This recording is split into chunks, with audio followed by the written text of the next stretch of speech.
মৃত্যু হল সেই মৃত্যু হওয়া জেগাডোখৰ আচুদবিক আচলতে চাৰ্কল অফিসে কি কয় মাটিয়া চাৰ্কলৰ এখন কাগজ তেওঁলোকে 2024 চনৰ 20 নৱেম্বৰ তাৰিখে আমাক দিয়া তথ্য সেই জেগাটো সঁচা সঁচিকে বনাঞ্চলৰ ভিতৰত পৰে নে নাই পাইকান বনাঞ্চল এটা কৈছে চাৰ্কল অফিচাৰে যে মাটিয়া ৰাজচক্ৰ অন্তৰ্গত আচুদবি ৰাজহ গাঁৱৰ যথাক্ৰমে 261 নং দাগৰ 6 বিঘা 3 কটা 5 লেচা খালিতলি শ্ৰেণীৰ চৰকাৰী জমি হয় হিমন্ত বিশ্ব শৰ্মাই কৈছে বনাঞ্চলৰ মাটি চাৰ্কল অফিসে কৈছে এটো আসলতে কি হৈছে চৰকাৰী মাটি খালিতলি বুলি কৈছে খালিতলি তাৰ পাছত কৈছে 253 নং দাগৰ 379 বিঘা 2 কঠা 19 লেচা শ্ৰেণী নাই চৰকাৰী জমি চিতাত হালনি হিচাপে হালনি খাল গছৰ চাগে হালনি বুলি চিতাত উল্লেখ আছে বুলি কৈছে তাৰ পাছত কৈছে 274 নং দাগৰ 282 বিঘা 3 কঠা 17 লেচা শ্ৰেণী নাই শ্ৰেণী চৰকাৰী জমি চিতাত আছে বুলি কৈছে গতিকে বনাঞ্চল বুলি কোৱা নাই আৰু 222 নং দাগৰ 1 বিঘা 2 কঠা 10 লেচা 34 নং ম্যাদী পট্টাৰ অন্তৰ্ভুক্ত খালিতলি শ্ৰেণীৰ জমি হয় তেওঁ যেটো অঞ্চল বনাঞ্চল বুলি কৈছে এই বনাঞ্চল হয় নে নহয় চাৰ্কল অফিচাৰে লাষ্টত এটা ষ্টেটমেণ্ট দি দিছে যে ওপৰত উল্লেখিত দাগৰ জমিসমূহ পাইকান সংৰক্ষিত বনাঞ্চলৰ অন্তৰ্ভুক্ত হোৱাৰ কোনো গেজেট নটিফিকেশন এই কাৰ্যালয়ত নাই বনাঞ্চল যে হয় সেই কথা চাৰ্কল অফিসত নাই এতিয়া চাৰ্কল অফিস বিলাক আপোনালোকে জানে মাটিৰ মালিক তেওঁলোকে মাটি বাৰী কাম কাজ কৰে চাৰ্কল অফিসত মাটি এই মাটিটোৰ শ্ৰেণীটো বনাঞ্চল বুলি উল্লেখ নাই তাত ইভেন আপোনাৰ ম্যাদী পট্টাও আছে বুলিহে লিখি দিছে ইয়াত আৰু তেওঁ কৈছে আপোনাৰ লাষ্টৰ কথাটো চাওক যে ওপৰত উল্লেখ কৰা দাগৰ জমিসমূহ পাইকান সংৰক্ষিত বনাঞ্চলৰ অন্তৰ্ভুক্ত হোৱাৰ কোনো ধৰণৰ চৰকাৰী নটিফিকেশন নাই বুলি কৈছে গতিকে এই কথাটো আপোনালোকে ক'ব লাগিব গোৱালপাৰাত যিবিলাকে আন্দোলন কৰিছে এই কথাটোহে ক'ব লাগিছিল লাঠিৰ জোং লোৱাতকে এই কথাটো কৈ দিয়া হৈ গ'লে এই আন্দোলন শক্তিশালী হ'লহেঁতেন এই কথা কৈ দিয়া হ'লে শক্তিশালী হ'লহেঁতেন যেনেকে চাপৰৰ ক্ষেত্ৰত আজি আখতাৰে যিটো ডকুমেণ্ট দিলে 1937 চনৰ যিটো ডকুমেণ্ট মাটিৰ ম্যাদী সেইটো বহুত শক্তিশালী সেই শক্তিশালী আপোনালোকৰ অস্ত্ৰ থকাৰ পাছত লাঠি জোং কিহৰ প্ৰয়োজন নালাগে এইবিলাক আমাৰ যুঁজিবৰ কাৰণে কাগজ আছে কাগজে যুঁজিব কাগজেদি যুঁজিব লাগিব গতিকে আপোনালোকক বাৰম্বাৰ কৈছো ৰাইজে শুনিছে নে নাই কথাবিলাক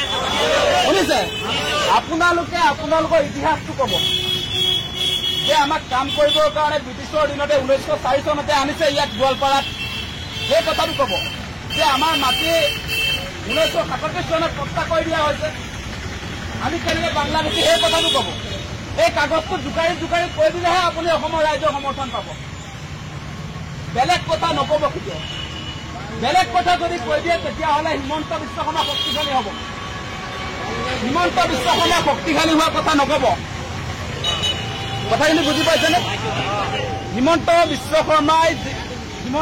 শৰ্মাক সংখ্যালঘু মানুহে যিমান গালি পাৰিব ইমানেই হিমন্ত বিশ্ব শৰ্মা শক্তিশালী হ'ব উজনি অসমৰ মানুহে তেখেতক সমৰ্থন জনাব গতিকে আপোনালোকৰ মূল অস্ত্ৰ হৈছে আপোনালোকে যিহেতু ভাৰতীয় নাগৰিক হয় নে নহয় সন্দেহযুক্ত বুলি কোৱা শব্দ সেইটোৱে বিভ্ৰান্ত হয় সন্দেহযুক্ত মানে সন্দেহে কৰিছে এইটো কনফাৰ্মেই নহয় সন্দেহযুক্ত মানে কনফাৰ্ম নহয় আপুনি ভাৰতীয় হোৱাৰ পাছত অত্যাচাৰ বলি হ'বলগীয়া হৈছে নে নাই আজি আপোনাৰ সন্দেহৰ ভাৰতীয় মানুহক হাৰাশাস্তি কৰিছে আপোনাৰ বাংলাদেশ বৰ্ডাৰত থৈ আহিছে তাৰপিছত 24 ঘণ্টাৰ পাছত সেই বাংলাদেশ বৰ্ডাৰত সন্দেহযুক্ত বুলি বিদেশী সজোৱা মানুহ আপোনাৰ 12 ঘণ্টাৰ পাছত স্বদেশী হৈছে গতিকে সেই অন্যায়বিলাক নিজৰ দেশত নিজৰ মাটিত স্বদেশী বিদেশী কৰা কথাবিলাক আপোনালোকে কওক আৰু সেইবিলাকৰ অস্ত্ৰ হৈছে ডকুমেণ্ট ডকুমেণ্ট আপোনালোকে কথা বতৰাবিলাক কওক গতিকে সেইকাৰণে কৈছো আপোনালোকে সভা কমিটিবিলাক কৰক জেগাই জেগাই ৰাইজক মূল ৰাস্তাটো দেখুৱাব লাগিব সংগ্ৰামী আৰু ইয়াত উপস্থিত থকা ৰাইজে মূল ৰাস্তাটো ৰিজাল্ট য'ত পাম সেই ৰাস্তাটো দেখুৱাই দিয়াৰ দায়িত্ব আমাৰ গতিকে আপোনালোকক মই এটা কথা কৈছো হিমন্ত বিশ্ব শৰ্মা কেৱল মুছলমানৰ শত্ৰু নহয় হিমন্ত বিশ্ব শৰ্মা আমাৰ ট্ৰাইবেলৰো শত্ৰু ট্ৰাইবেল মানুহৰ 5,000 ভূমি আপোনাৰ পৰ্বতবোৰত কাঢ়ি ল'ব খুজিছে ট্ৰাইবেল মানুহৰ মাটি আপোনাৰ কাৰ্বি আংলঙত কাঢ়ি ল'ব খুজিছে পলাশবাৰীত ট্ৰাইবেল মানুহৰ মাটি কাঢ়ি ল'ব খুজিছে, শিলহাকত ট্ৰাইবেল মানুহৰ মাটি কাঢ়ি ল'ব খুজিছে, আজি দদিয়া লাইকা তিনিচুকীয়াত ট্ৰাইবেল মানুহৰ মাটি কাঢ়ি ল'ব খুজিছে। গতিকে এই মানুহজন হিমন্ত বিশ্ব শৰ্মা, এই মানুহজন সমগ্ৰ অসমীয়া জাতিৰ কাৰণে শত্ৰু। গতিকে তেখেতক ব্ৰহ্মপুত্ৰত দলিয়াব লাগিব। কেনেকে দলিয়াম আমি কাগজ জোকাৰি জোকাৰি দলিয়াম। আমি তথ্য পাতি হাতত লৈ তেওঁ যি ধৰণে অত্যাচাৰ চলাইছে, যি ধৰণে মানুহৰ মাজত সাম্প্ৰদায়িক বিষপাস্ম বিয়পাইছে, সেই কথা বতৰাবিলাক অসমৰ ৰাজনীতিত আমি প্ৰতিষ্ঠা কৰিব লাগিব। আজিতে এই যে সাম্প্ৰদায়িক ৰাজনীতিবিলাক কৰিছে, হিন্দু মুছলমানৰ ৰাজনীতি কৰিছে, তাৰ পাছত আপোনালোকে নিশ্চয় দেখা পাইছে আকৌ 784 ঔষধৰ দাম বৃদ্ধি হৈ গৈছে। আজি 58 টকীয়া আপোনাৰ পেট্ৰলৰ দাম 100 টকা হৈ গৈছে। আজি আপোনাৰ 30 টকীয়া যিটো মেডিকেলৰ এডমিশ্যন ফিজ নুমলীগড় কালি ৰিপৰ্ট উলিয়াইছে, 200 টকা আপোনাৰ মেডিকেলত দেখুৱাবৰ কাৰণে ফিজ দিবলগীয়া হৈছে। সেই কথা বতৰাবিলাক আজি শাক পাচলিৰ যি দাম আমাৰ গুৱাহাটীত আপোনালোকৰ ইয়াত কম হ'ব পাৰে, বহুত ডাঙৰ সমস্যা হৈ গৈছে। যোৱা বছৰ যি আমি 32 টকাত চাউল কিনিছিলো, সেই চাউলৰ দাম আজি 150 টকা পৰ্যন্ত হৈ গৈছে। চাউলৰ দাম যোৱা বছৰ 32 টকা, সেই চাউলৰ দাম 100 পৰা 150 টকা হৈ গৈছে। এই কথাবিলাক কেনেকে লুকুৱাইছে? এই কথাবিলাক আজি হিন্দু মুছলমান কৰি কৰি অসমৰ মানুহৰ এই মনৰ পৰা নাইকিয়া কৰি দিছে। গতিকে সেইকাৰণে কৈছো, এই অন্যায়ৰ বিৰুদ্ধে সকলো ৰাইজে অসমত থকা প্ৰতি জাতি জনগোষ্ঠীৰ লোকে ঐক্যবদ্ধভাৱে ইয়াৰ বিৰুদ্ধে থিয় দিব লাগিব। গতিকে আপোনালোকক কৈছো যে এটা সঁচা সঁচিকে ৰিজাল্ট পাবলগীয়া আন্দোলন এই আন্দোলন, অসিংহ গণতান্ত্ৰিক আন্দোলন। এই আন্দোলনেদিহে আমি তেওঁক আচলতে ব্ৰহ্মপুত্ৰত পেলাম। আমি লাঠি জুংলৈ ব্ৰহ্মপুত্ৰত তেখেতক পেলাব নোৱাৰো। গতিকে এই কথাবিলাক আপোনালোকে মনত ৰাখক। আপোনালোকৰ হাতত থকা মাটিৰ যিবিলাক ডকুমেণ্ট, আজি আক্তাৰ লগত যিটো ডকুমেণ্ট আছে 1937 চনৰ ম্যাদী আৰু বহুত ভোটাৰ তালিকা, মোৰ ওচৰত যিটো 1960 চনৰ মাটিৰ ডকুমেণ্ট আছে, মোৰ হাতত আপোনালোকৰ 60 চনৰ ভোটাৰ তালিকা আছে। সেইবিলাক জোকাৰি জোকাৰি ক'ব অসমৰ ৰাইজ, শ্ৰদ্ধাৰ অসমৰ ৰাইজ, 1960 চনত ভোটাৰ তালিকাত থকা মই আমুক কেনেকে আচলতে বাংলাদেশী হ'ব পাৰো, সেইটো মোক ভাৰতীয় হিচাপে নিজৰ মাটিত কেনেকৈ এটা গ্লানি, কেনেকৈ এটা আচলতে তেওঁলোকে আমাক কেনেকে অত্যাচাৰ কৰিছে, নিজৰ ভূমিত নিজক সন্দেহযুক্ত কৰি পেলাইছে। এই কথাবিলাক আমি ক'ব লাগিব, এই কথাবিলাক আমি ক'ব লাগিব। গতিকে আপোনালোকৰ মূল ডাটা যদি লাগে, আপোনালোকক মই এটা কথা কৈ দিছো যে এই যিবিলাক সংখ্যালঘু মানুহ, যিবিলাকক সন্দেহযুক্ত বুলি কোৱা হৈছিলে, এই সন্দেহযুক্ত মানুহ বুলি যাক কৈছে 1921 চনত, 1921 চনতে আপোনাৰ 2,58,000 মানুহ, 2,58,000 মানুহক ইয়াত আনি সংস্থাপন দিছিলে ব্ৰিটিছ চৰকাৰে। সেই সময়ত হেনৰী কটন আছিলে। আপোনালোকে ক'ব তেতিয়া বাংলাদেশটো কল্পনাই কৰা নাছিলে বুলি, বাংলাদেশ হ'ব বুলি কোনো কথাই নাই, পাকিস্তান হ'ব বুলি কোনো কথাই নাছিলে।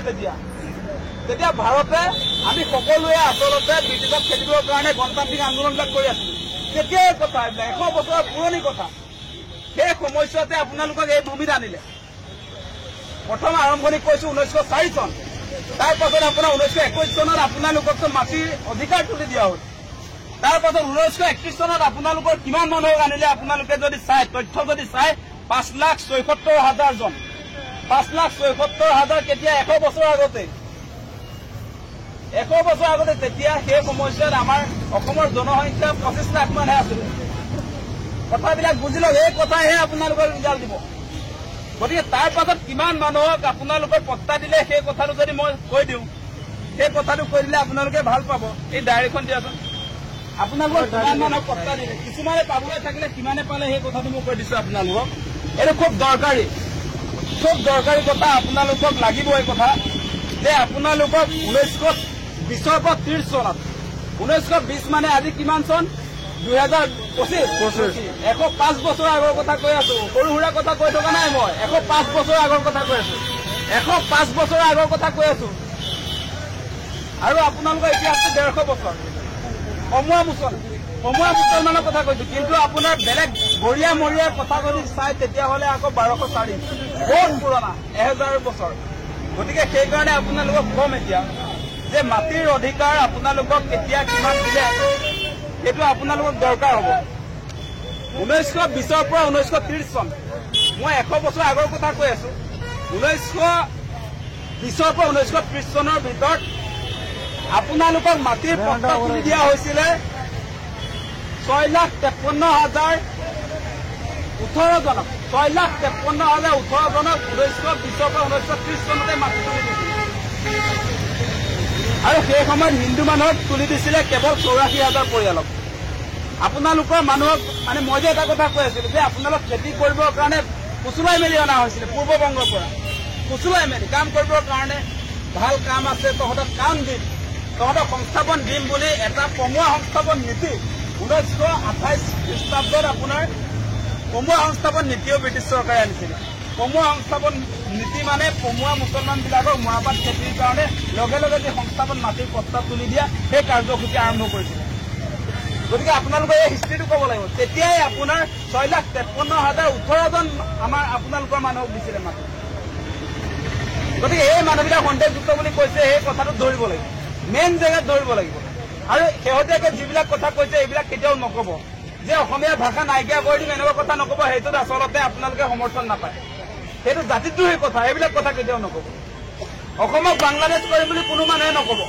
সেই কথা আচলতে অসমত থাকি সেই কথা ক'ব নাপায় আপোনালোকে ক'ব যে আমি অসমীয়া ভাষা আমি কম অসমীয়া ভাষা অসমত থাকি আমি ক'বই লাগিব হয় নে নহয় গতিকে এই কথা আমি কেতিয়াও সমৰ্থন কৰিব নোৱাৰো আৰু আমি অসমীয়া আমি ভাৰতীয় এই কথাবিলাক আপোনালোকৰ কাগজ পত্ৰই কয় বুৰঞ্জীয়ে কয় ইতিহাসে কয় আৰু আপোনাৰ ব্ৰিটিছ চৰকাৰৰ দিনতে হোৱা লোকপিয়লৰ তথ্যই কয় চেঞ্চাছে কয় গতিকে এই চেঞ্চাছৰ কথা ব্ৰিটিছ কমিশ্যনাৰে কোৱা কথাবিলাকহে আচল কথা ক'ব লাগিব আপোনালোকে বেলেগ অযথা কথা যিটো কথা ক'ব নাপায় সেইবিলাক কথা কেতিয়াও নক'ব আৰু এটা কথা মনত ৰাখিব উচ্ছেদ কেৱল আপোনালোকৰ হোৱা নাই বোলে আমাৰ হৈছে উচ্ছেদ আজি প্ৰণৱ বড়োৰ ঘৰটো 20 বাৰ এভেকশ্যন কৰিছিলে ভূমিপুত্ৰ মাটিৰ মালিকৰ ঘৰ 20 বাৰ উচ্ছেদ কৰিছিলে সেই কথাবিলাক চাওক গতিকে এই যি চৰকাৰ চলিছে এই চৰকাৰ আমাৰ জনতাৰ শত্ৰু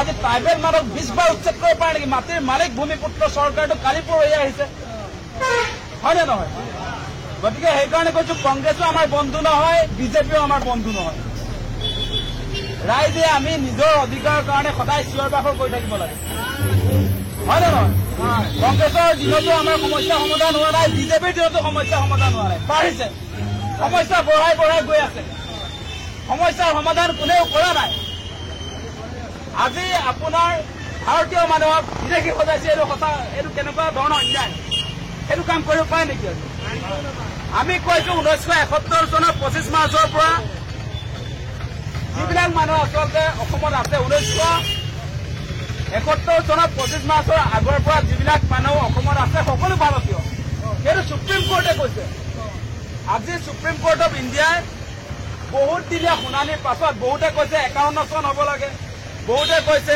71 চন হ'ব লাগে এই কথা বতৰাবিলাকক লৈ গোচৰ হোৱাৰ পাছত কেছ হোৱাৰ পাছত সুপ্ৰিম কোৰ্টে কৈছে যে 1971 চনৰ 25 মাৰ্চ যে বিদেশী চিনাক্তকৰণৰ ভিত্তিবৰ্ষ গতিকে NRCৰ যদি আপোনাৰ 1971 চন এই 1971 চনৰ যদি আপোনাৰ ডকুমেণ্ট আছে 25 মাৰ্চৰ আগত অহা তেতিয়াহ'লে আপোনালোকক কোনো মাইকেলাল নাই বিদেশী সকলে কোনো মাইকেলাল নাই এই কথা আজি সুপ্ৰিম কোৰ্টে কৈছে সুপ্ৰিম কোৰ্টতকে ওপৰত হিমন্ত বিশ্ব শৰ্মা নহয় আপুনি যদি ভাৰতীয় আপোনাৰ হাতত যদি ডকুমেণ্ট আছে তাৰ পাছত আপোনাক বিদেশী সজাব নোৱাৰে গতিকে এই কথা বতৰাবিলাক আপোনালোকৰ সন্মুখত ক'লো যে আন্দোলনবিলাক যে বিপদে পৰিচালিত হৈ আছে এই কথাটো মোক কোৱাৰ দৰকাৰ আছে কাৰণে আহিছো আজি গুৱাহাটীতো নাগৰিক সভা আছে আজি উচ্ছেদৰ বিৰুদ্ধে নাগৰিক সভা আছে তালৈ মই যাবগৈ লাগিব এই কথাবিলাক অসমত কোনেও কোৱাই নাই এতিয়ালৈকে আজি সংখ্যালঘু ইমান সংগঠন আছে আজি ইমান দল আছে কোনে কৈছে আজি আপোনালোকৰ ইতিহাস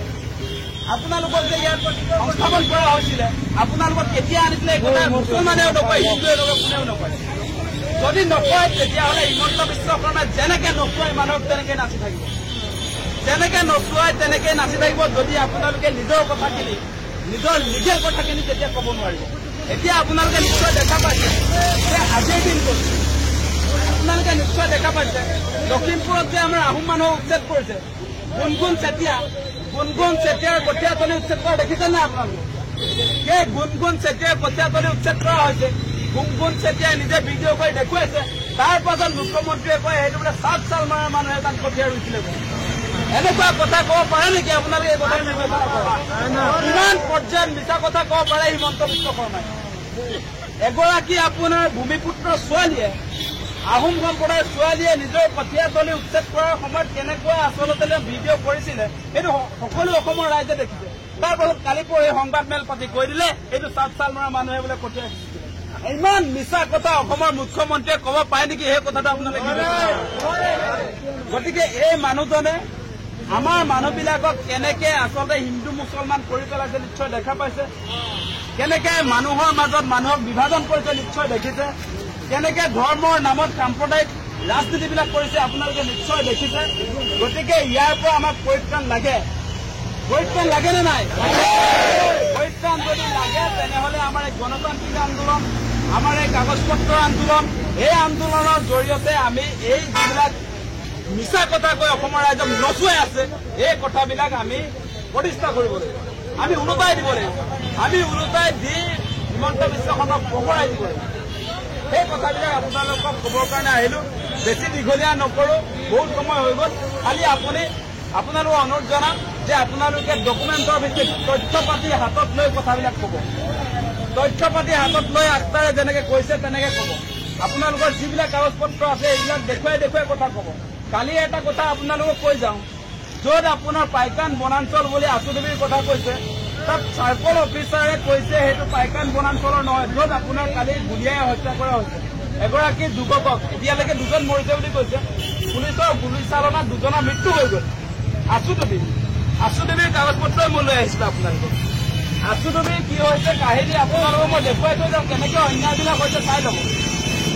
হিমন্ত বিশ্ব শৰ্মাই যে কৈছে এইবিলাক বাংলাদেশী মানুহ, এই বাংলাদেশী মানুহ হয় নে নহয়? এনেকুৱা চাৰ্কল অফিচবিলাকে মাটিৰ কাম কাজবিলাক কৰে। মাটিৰ মালিক চাৰ্কল অফিচাৰ, মাটি দিয়ে চাৰ্কল অফিচাৰ। গতিকে চাৰ্কল অফিচাৰে কি কয়, হিমন্ত বিশ্ব শৰ্মাই কি কয় আপোনালোকক দেখুৱাই থৈ যাওঁ। এইটো হৈছে RTI ৰিপৰ্ট। এইটো চাৰ্কল অফিচৰ RTI ৰিপৰ্ট। কালি য'ত ঘটনাটো হ'ল আচুডুবি পৰে আপোনাৰ মাটিয়া চাৰ্কলত, মাটিয়া ৰাজহ চক্ৰ। সেই মাটিয়া ৰাজহ চক্ৰৰ আপোনাৰ আচুডুবি, সেই আচুডুবিৰ সম্পৰ্কত চাৰ্কল অফিচাৰ কি হয়, এই চাৰ্কল অফিচাৰ কি কথা কয় সেইটো যদি আপোনালোকে চাই তেতিয়া গম পাই যাব। এতিয়া যে গোটেই অসমত কিন্তু এটা কথা কৈ দিয়া হ'ল, এইবিলাক সন্দেহযুক্ত বাংলাদেশী বনাঞ্চলত বাস কৰি আছিলে, তেওঁলোকক খেদিব লাগে বুলি কৈ আছে। কিন্তু চাৰ্কল অফিচে কি কয় তথ্য যেতিয়া বিচৰা হৈছে, তেওঁলোকে কি তথ্য দিলে আপোনালোকক মই পঢ়ি শুনাই দিম। অন্যায় কেনেকে অসমত প্ৰতিষ্ঠা কৰা হৈছে এই কথাবিলাক আপোনালোকে চাই লওক। অন্যায় কেনেকে এটা আপোনাৰ ভোকাত অন্যায়, সেই কথা কেনেকে প্ৰতিষ্ঠা হৈছে সেই কথাবিলাক আপোনালোকে এই ডকুমেণ্টৰ জৰিয়তে আপোনালোকে চাব লাগিব। আপোনালোকে চাব আচুডুবিটো চাওক, মাটিয়া ৰাজহ চক্ৰৰ অন্তৰ্গত। আচুডুবি হৈছে মাটিয়া ৰাজহ চক্ৰৰ অন্তৰ্গত। কালি য'ত আপোনাৰ 2জন মানুহক য'ত আপোনাৰ গুলীয়াই পুলিচৰ গুলীচালনাত 2জন মানুহৰ যিহেতু মৃত্যু হ'ল, সেই মৃত্যু হোৱা জেগাডোখৰ আচুডুবিক আচলতে চাৰ্কল অফিচে কি কয়। মাটিয়া চাৰ্কলৰ এখন কাগজ তেওঁলোকে 2024 চনৰ 20 নৱেম্বৰ তাৰিখে আমাক দিয়া তথ্য, সেই জেগাটো সঁচা সঁচিকে বনাঞ্চলৰ ভিতৰত পৰে নে নাই, পাইকান বনাঞ্চল। এতিয়া কৈছে চাৰ্কল অফিচাৰে যে মাটিয়া ৰাজহ চক্ৰৰ অন্তৰ্গত আচুডুবিৰ ৰাজহ গাঁৱৰ যথাক্ৰমে 261 নং দাগৰ 6 বিঘা 3 কটা 5 লেচা খালিতলি শ্ৰেণীৰ চৰকাৰী জমি হয়। হিমন্ত বিশ্ব শৰ্মাই কৈছে বনাঞ্চলৰ মাটি, চাৰ্কল অফিচে কৈছে এইটো আচলতে কি হৈছে চৰকাৰী মাটি খালিতলি বুলি কৈছে, খালিতলি। তাৰ পাছত কৈছে 253 নং দাগৰ 379 বিঘা 2 কঠা 19 লেচা শ্ৰেণী নাই চৰকাৰী জমি চিতাত হালনি হিচাপে, হালনি শাল গছৰ চাগে হালনি বুলি চিতাত উল্লেখ আছে বুলি কৈছে।